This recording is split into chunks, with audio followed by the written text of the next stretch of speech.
Apologizing feels virtuous because it looks like humility. That is the lie. The lie you were trained to swallow early, repeat often, and perform automatically. Machiavelli understood something most people never dare to face. In the architecture of power, apologies do not cleanse mistakes, they consecrate weakness. They do not restore balance, they tilt it permanently against you. When you apologize, you do more than admit error. You redefine the hierarchy. You place yourself below the one receiving the apology, and you invite judgment. You hand them a psychological weapon and signal that you are prepared to accept punishment, correction, or dominance. The danger is not being wrong. Being wrong is temporary. The danger is confessing inferiority out loud. You have been told that apologizing shows strength, that it builds trust, that it repairs relationships. Those statements are half-truths designed for societies that fear confrontation and reward obedience. In reality, apologies are social contracts. They are not moral gestures, they are transactions, and every transaction has a price. Watch carefully how humans behave, not what they claim to value. The moment you apologize, something subtle but irreversible occurs in the listener's mind. Their posture shifts, their breathing changes, their sense of entitlement grows. Even when they say it's okay, their nervous system registers a win. They feel above you, and once someone feels above you, they rarely forget it.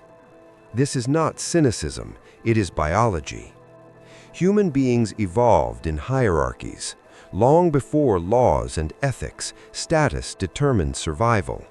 Those who showed hesitation, submission, or unnecessary guilt were pushed downward. Those who projected certainty, even when flawed, retained influence. Nature does not reward self-accusation, it rewards stability. Machiavelli observed rulers who committed errors openly, yet remained feared and respected. He also watched men undone not by their mistakes, but by their remorse. The apology, not the error, marked them for exploitation. Once remorse is displayed, predators circle, allies reconsider, authority erodes. You already know this, even if you deny it. Think back to moments when someone apologized to you. Notice how your internal position changed. You may have felt kinder, but you also felt higher. Kindness and higher are not the same thing. Kindness does not erase dominance, it often confirms it. The mind is not moral, it is strategic. It tracks advantage constantly. When someone apologizes, the mind records leverage. It stores the memory. Later, in conflict, that leverage returns, not consciously, instinctively. This is why apologizing feels relieving to you. It releases tension because it transfers responsibility outward. You momentarily escape discomfort by lowering yourself. The relief is real, the cost is delayed, and delayed costs are the most dangerous kind because they are paid when you least expect it. Power is not about never being wrong. Power is about controlling the narrative of error. The dominant figure does not rush to confess. They pause, they assess, they choose language that preserves stature. They may acknowledge reality without surrendering rank. This distinction separates leaders from followers, predators from prey. Society teaches you to apologize quickly because quick apologies maintain order. Order benefits systems, not individuals. Institutions want compliance, not strength. They condition you early to associate silence with guilt and apology with goodness.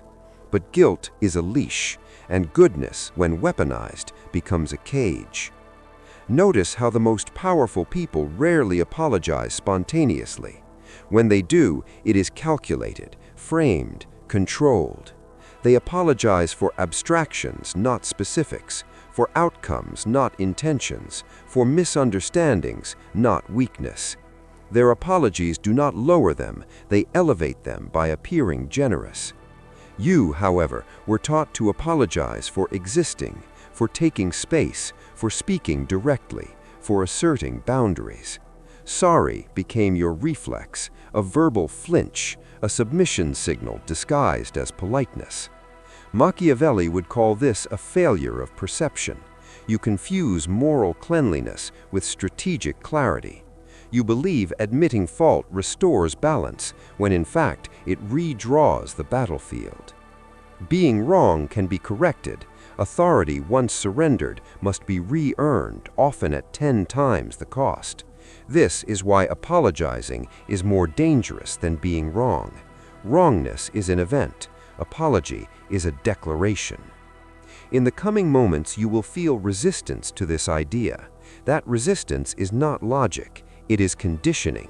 It is the voice of a system that profits from your self-limitation. Let it speak, then ignore it. Because once you understand what an apology truly signals to the human mind, you will never deploy it carelessly again, and you will begin to see others differently. You will see who kneels without being asked, and who never does. That awareness changes everything. To understand why apologizing weakens you, you must strip away the polite myths and look at the primitive machinery underneath social behavior. Civilization did not erase animal instincts, it dressed them up. The same nervous systems that once scanned for threat in the wild now scan for dominance in conversation.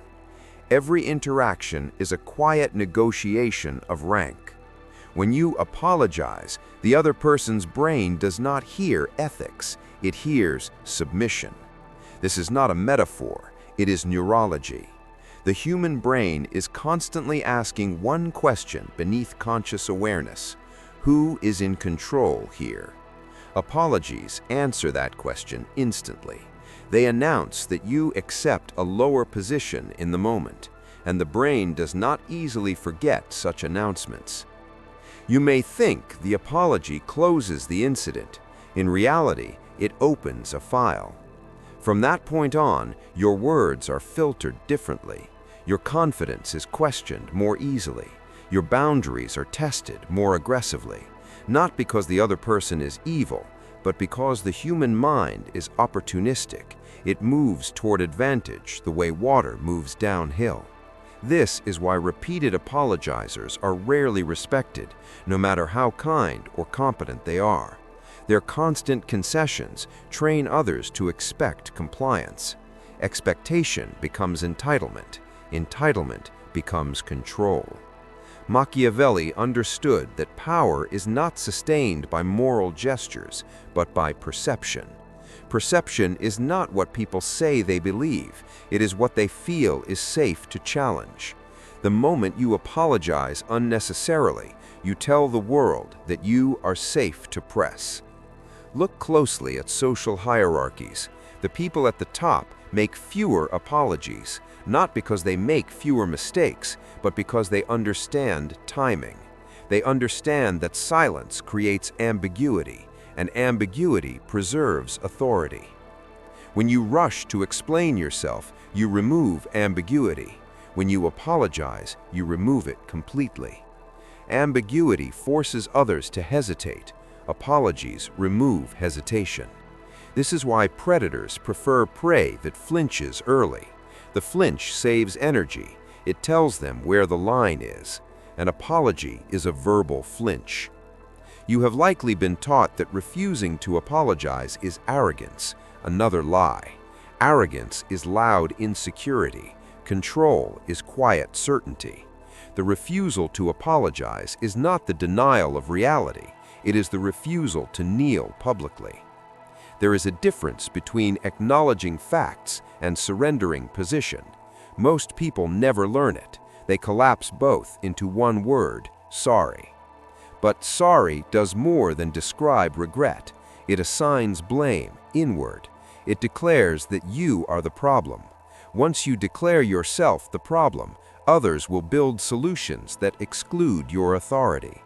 This is especially dangerous in environments where status is fluid, workplaces, friend groups, families, romantic relationships. Anywhere hierarchy is not formally defined, apologies become the primary currency of power exchange. Notice how conflicts often escalate not around the original mistake, but how quickly someone apologizes. The one who apologizes first loses leverage. The one who waits gains it, even when both are equally at fault. Why does waiting work? Because it triggers doubt. Doubt destabilizes certainty, and certainty is the foundation of dominance. The human mind fears uncertainty more than error. Error can be corrected. Uncertainty threatens control. When you withhold apology, you create uncertainty. When you apologize, you resolve it in the other person's favor. This is why silence is often more powerful than explanation. Silence forces interpretation. Interpretation empowers the listener to project their own assumptions, and those assumptions are shaped by your perceived status. A high-status individual's silence is interpreted as composure. A low-status individual's silence is interpreted as guilt. The difference is not behavior, it is reputation. Apologies erode reputation. You may argue that refusing to apologize damages relationships. That belief assumes relationships are built on moral symmetry. They are not. They are built on tolerated imbalance. Every relationship has a leader, whether acknowledged or not. Apologies determine who that leader is. Machiavelli warned against appearing weak, not because weakness is immoral, but because it invites destruction. Humans are not kind to those who signal helplessness. They may pretend to be, but instinct overrides intention. Weakness triggers contempt as reliably as blood triggers sharks. This is why apologizing feels dangerous even when it seems right. Somewhere deep inside, you sense the loss. You feel smaller afterward, not relieved, smaller. And so you compensate, you over-explain, you overgive, you overcorrect. Each act digs the hole deeper. What began as a single word becomes a pattern. What becomes a pattern becomes an identity. Once you are identified as the one who apologizes, escaping that role is difficult. People resist your elevation. They prefer you where you are, beneath them. This is not a call to cruelty. It is a call to clarity. The world is not governed by intentions. It is governed by signals. Apologies are among the strongest signals you can send, and most people send them blindly. Soon you will understand how to acknowledge reality without surrendering power, how to correct without kneeling, how to maintain dominance even in error. But first, you must let go of the comforting illusion that apologies are harmless. They are not. They are training mechanisms, and once training is complete, the leash is already attached. At the deepest level, the danger of apologizing lies in conditioning, not theirs, yours. Every apology you give trains your nervous system to associate discomfort with submission. You feel tension, you apologize, the tension releases. Your body learns a lesson. Lowering yourself brings relief. That lesson does not stay confined to language. It seeps into posture, tone, decision-making, and risk tolerance.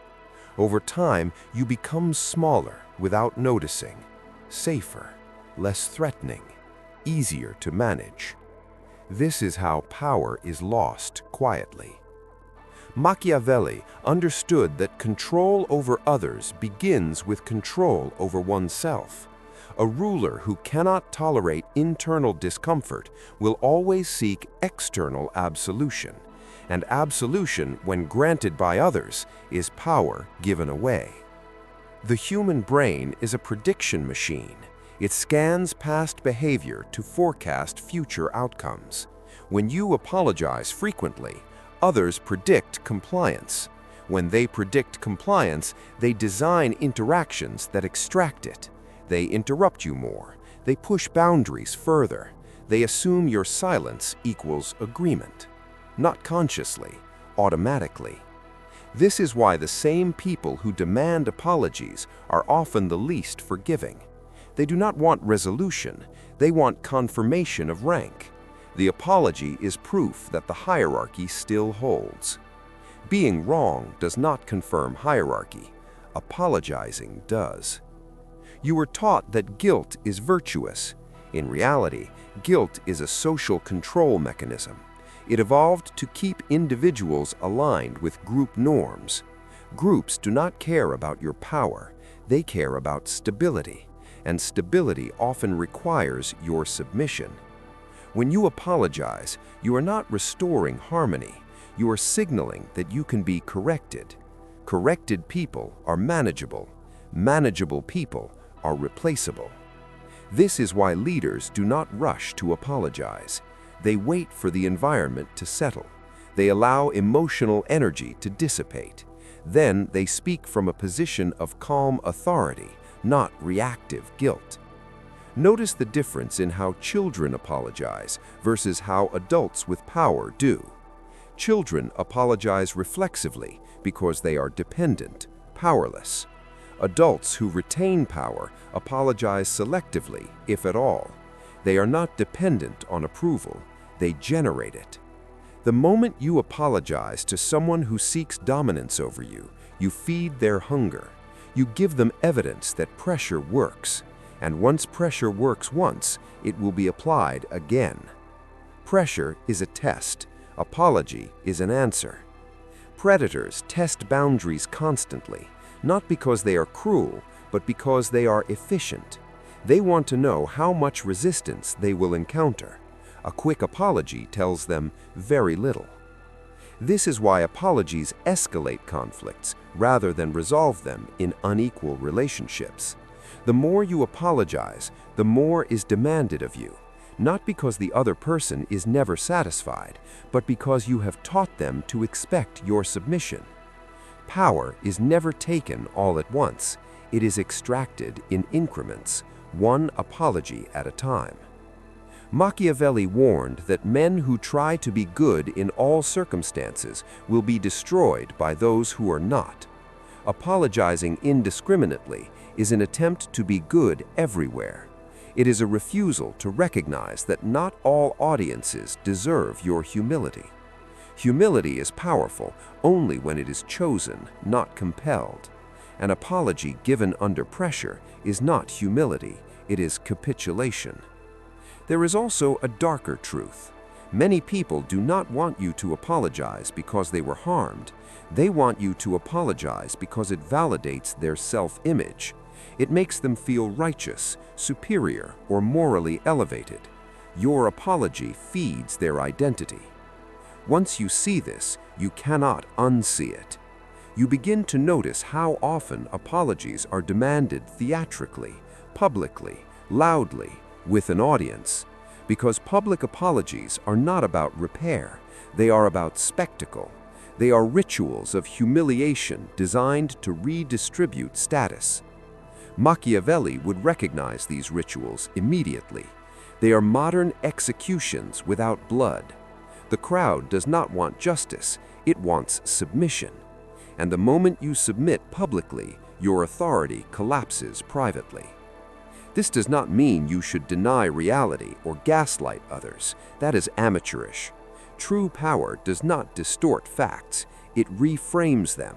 It acknowledges outcomes without internalizing blame. It speaks in terms of direction, not regret. The weak say, "I'm sorry." The powerful say, "This will be corrected." One collapses inward, the other moves forward. Notice the energy difference. One invites judgment, the other asserts control. Your goal is not to avoid being wrong. That is impossible. Your goal is to avoid teaching others how to dominate you. Language is the first battlefield. Apologies are the first surrender. In the next phase, you will learn the precise difference between responsibility and submission, between correction and confession, between strength that appears gentle and gentleness that conceals strength. Because the most dangerous people are not those who never apologize. They are those who know exactly when not to. The critical mistake most people make is believing that refusing to apologize means refusing responsibility. That belief keeps them trapped. It forces a false choice between dominance and decency. Machiavelli rejected false choices. He understood that power lives in the space between extremes. Responsibility is not submission. Responsibility is ownership. Submission is self-erasure. When you apologize, you collapse both into one gesture. You take responsibility and erase yourself simultaneously. You confess and kneel in the same breath. That is why the apology feels clean but leaves you weaker. You solved the immediate discomfort by sacrificing long-term position. Those who hold power separate these functions deliberately. They acknowledge outcomes without inviting judgment. They correct course without admitting inferiority. They communicate control even in error. This is not manipulation in the childish sense. It is leadership psychology. The human mind relaxes when it senses authority. Chaos frightens people. Someone who appears unshaken, even when wrong, becomes a psychological anchor. Someone who apologizes too quickly becomes another variable in the chaos. This is why people secretly distrust those who apologize excessively. They may like them, but they do not rely on them. Liking is not loyalty, and loyalty is the true currency of power. Machiavelli warned that appearances matter more than intentions. An apology advertises instability. It suggests that pressure can bend you. Once that belief takes root, everything you say afterward must fight uphill to reclaim weight. This is why timing matters more than truth. If you are wrong and you acknowledge it immediately under emotional pressure, you look reactive. If you acknowledge it after reflection, you look deliberate. The content may be identical, the perception is not. Power is perception. Silence, when used correctly, is not avoidance, it is containment. It allows emotion to exhaust itself while you remain unmoved. Those who cannot tolerate silence rush to fill it with apologies. Those who understand power let silence work for them. Silence forces others to confront their own expectations. It destabilizes entitlement. It shifts the psychological burden outward. This is why confrontational people hate silence more than defiance. Defiance gives them something to fight. Silence gives them nothing. And nothing terrifies those who crave control. When you withhold apology, you are not being cruel. You are refusing to validate someone else's attempt to dominate the narrative. You are saying without words that you will decide how reality is framed. This is especially important in moralized environments where guilt is currency. In such spaces, apologies are mined, traded, and weaponized. Once you apologize, your words are frozen in time. They are quoted, replayed, used against you long after the moment has passed. Machiavelli would recognize this as strategic naivete. A ruler does not arm his enemies voluntarily. An apology does exactly that. It gives others a permanent record of your submission. Understand this clearly. Many conflicts are not about resolution. They are about establishing who controls future interpretations. Whoever controls interpretation controls memory. Whoever controls memory controls reputation. Apologies surrender interpretation. This is why the powerful prefer statements of direction over statements of regret. Direction implies authority. Regret implies judgment. Direction looks forward. Regret invites excavation. You have been trained to believe that refusing to apologize escalates conflict. In reality, unnecessary apologies escalate dependency. They make others comfortable mistreating you because you absorb the blame. This is why abusive dynamics are filled with apologies from the victim. The abuser does not need to apologize. The hierarchy is already set. Power imbalances survive on asymmetrical guilt. Once you see this, you begin to understand why Machiavelli prioritized fear over love when forced to choose. Fear stabilizes hierarchy. Love destabilizes it. Apologies seek love. Control requires restraint. This does not mean you must become cold. It means you must become precise. There are moments when apology is strategically useful, rare moments, calculated moments, moments where it increases authority rather than diminishing it. But those moments are never reactive. They are never demanded. They are offered from above, not extracted from below. An apology that is requested is already compromised. An apology that is expected is a trap. An apology that surprises is power. You are not meant to remove apology from your vocabulary. You are meant to remove it from your reflexes. In the final movement, you will learn how elites correct mistakes without leading authority, how they signal strength while appearing reasonable, how they leave others feeling heard without feeling empowered over them, and most importantly, how to decide when an apology strengthens your position instead of destroying it. Because power is not about stubbornness. It is about never surrendering control of your own stature. By now, you should feel the shift, not comfort, clarity. You are no longer asking whether apologizing is good or bad. That is the language of the uninitiated. You are asking a more dangerous question. Who gains power when I speak, and who loses it? This is the question Machiavelli lived by. The elite understands something most people never will. Power is not preserved by purity. It is preserved by positioning. Every word you speak places you somewhere in the hierarchy. Most people speak to relieve emotion. The powerful speak to shape reality. When elites make mistakes, they do not collapse inward, they expand outward. They frame the error as part of a larger movement they still control. They speak in terms of outcomes, adjustments, and direction.